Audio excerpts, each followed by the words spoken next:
A recent chart-topping musical recording came from a group you wouldn't expect in a place you wouldn't expect. From PBS station NET in Nebraska, Dennis Kellogg has our story.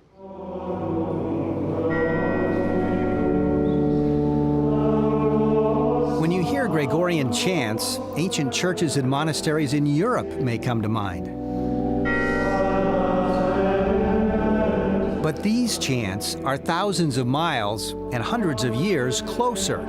Tucked away on the plains of eastern Nebraska, you'll find Our Lady of Guadalupe Seminary. The sounds coming from inside the church here bring the past right into the present.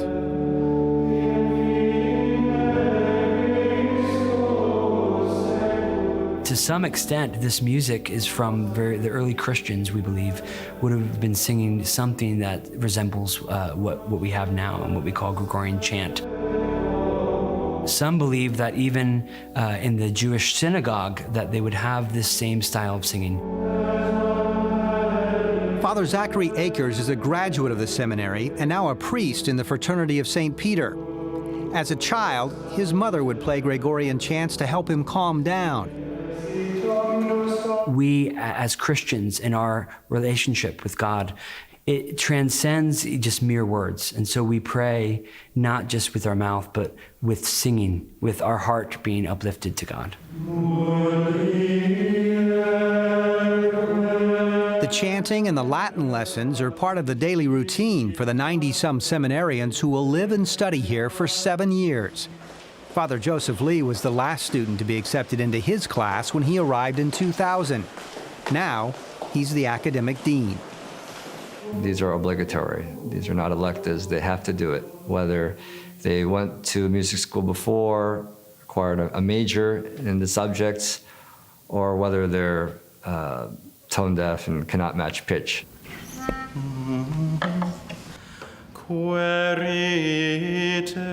As part of the early, more contemplative phase of their study, the seminarians don't use their names publicly. This young man from Washington State had an extensive musical background before coming to the seminary, starting with playing the violin at age 3 and the piano shortly after. Here we're singing sacred music, Gregorian chant. We're not necessarily performing the music, we are praying the music. Those prayers are now being heard by people well beyond the walls of the church. A record company, De Montfort Music, approached the Fraternity of St. Peter about making a recording of Gregorian chants. So they gathered 12 of the most musically talented graduates from the seminary, priests from across the world, and produced Requiem.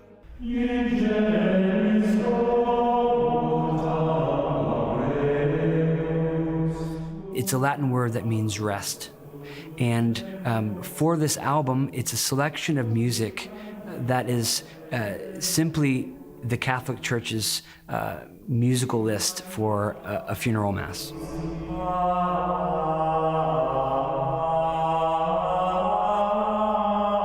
We all experience death, and we all experience our return to our Maker, our Creator. And this is something that's very transcendent, and I think the music really expresses this reality as well. Father Akers and Father Lee are both among those participating in the Requiem project. The recording seemed to strike a chord when it was released last spring, spending 13 straight weeks at the top of the classical music charts. The Gregorian chant has found a new audience. It's universal. It's a unifying, bonding element that transcends fads, transcends fashions, transcends geography, transcends time, and it's able to unite people regardless of their race or who they think is going to win the World Series or what kind of food they enjoy eating.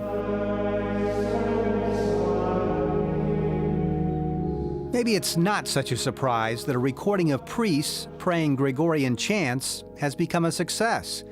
After all, they've been practicing for hundreds of years.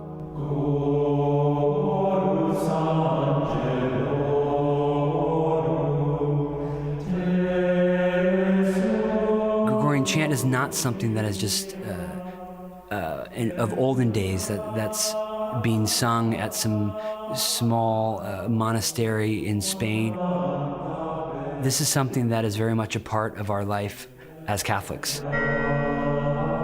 For the PBS NewsHour, I'm Dennis Kellogg near Denton, Nebraska.